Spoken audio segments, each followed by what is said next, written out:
Hello, प्रणाम, नमस्कार. तत्वगलचा तुम्हा सर्वांना पुन्हा एकदा प्रेमाचा नमस्कार. थंडी अजूनही खूप चालू आहे. हळूहळू कमी होती आहे, पण त्या गुलाबी थंडीचा स्वाद पण मस्तच असतो. जसा चहा.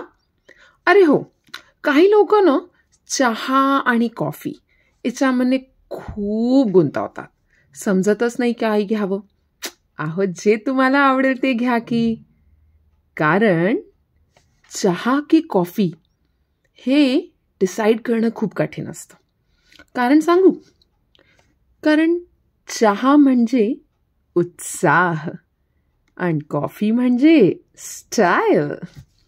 चहा म्हणजे मैत्री, कॉफी म्हणजे प्रेम. चहा एकदम झटपट, कॉफी अक्षरशः निवांत. चहा म्हणजे झकास, कॉफी म्हणजे वाह मस्त. चहा म्हणजे कथा संग्रह आणि कॉफी म्हणजे कादंबरी. चहा नेहमी मंद दुपारनंतर, कॉफी एका धुंद संध्याकाळी. चहा चिंब भिजल्यावर, कॉफी ढग दाटून आल्यावर. चहा म्हणजे डिस्कशन, कॉफी म्हणजे कॉन्व्हर्सेशन.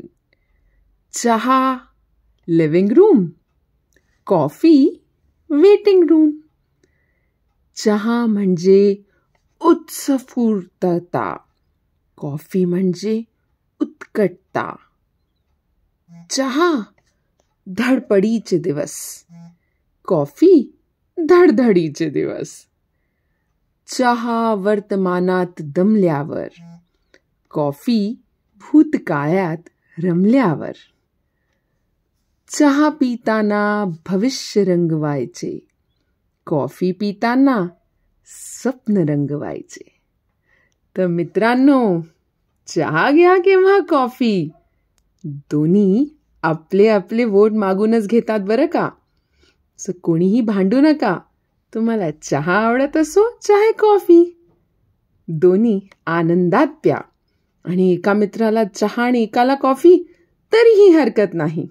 आपले डिस्कशन आणि कॉन्व्हर्सेशन एकत्र होतील ना. तर आज गप्पा गोष्टीत एवढंच. तत्वगल पुन्हा येईल तुमच्याशी खूप साऱ्या गप्पा गोष्टी मारायला. तवर चहा आणि कॉफीचा आनंद घेत राहा आणि ऐकत राहा. थँक्यू, प्रणाम, नमस्कार, बाय.